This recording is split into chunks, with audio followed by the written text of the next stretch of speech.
اس کا تعلق چھوڑ دیں آپ. اس کا تعلق پارٹی کے نظم سے ہے. بالکل ہوگا, عدالتی کاروائی بھی ہوگی اور پارٹی کے اندر کاروائی بھی ہوگی. مشال کو سینیٹر کس نے بنوایا تھا سر؟ میں نہیں جانتا.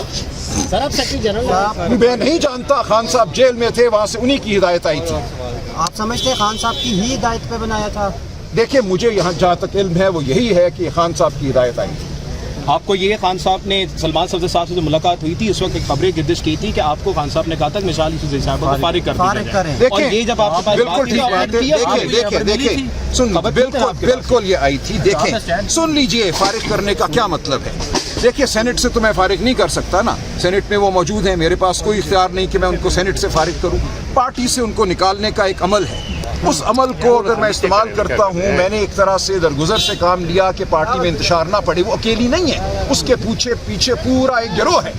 اگر یہ عمل ہم کرتے جو شاید اب کرنا پڑے تو پارٹی میں نفاق پڑتا. میں نے پارٹی کی خاطر اپنے اوپر الزامات کو, اپنے اوپر اس کے حملوں کو سہا, آج دن تک سہا تاکہ پارٹی میں نفاق نہ پڑے. وہ اکیلی نہیں ہے, اس کے پیچھے ایک بہت بڑا گروہ ہے. لے لوں گا, وہ سب سامنے آ جائے گا. میں آپ کو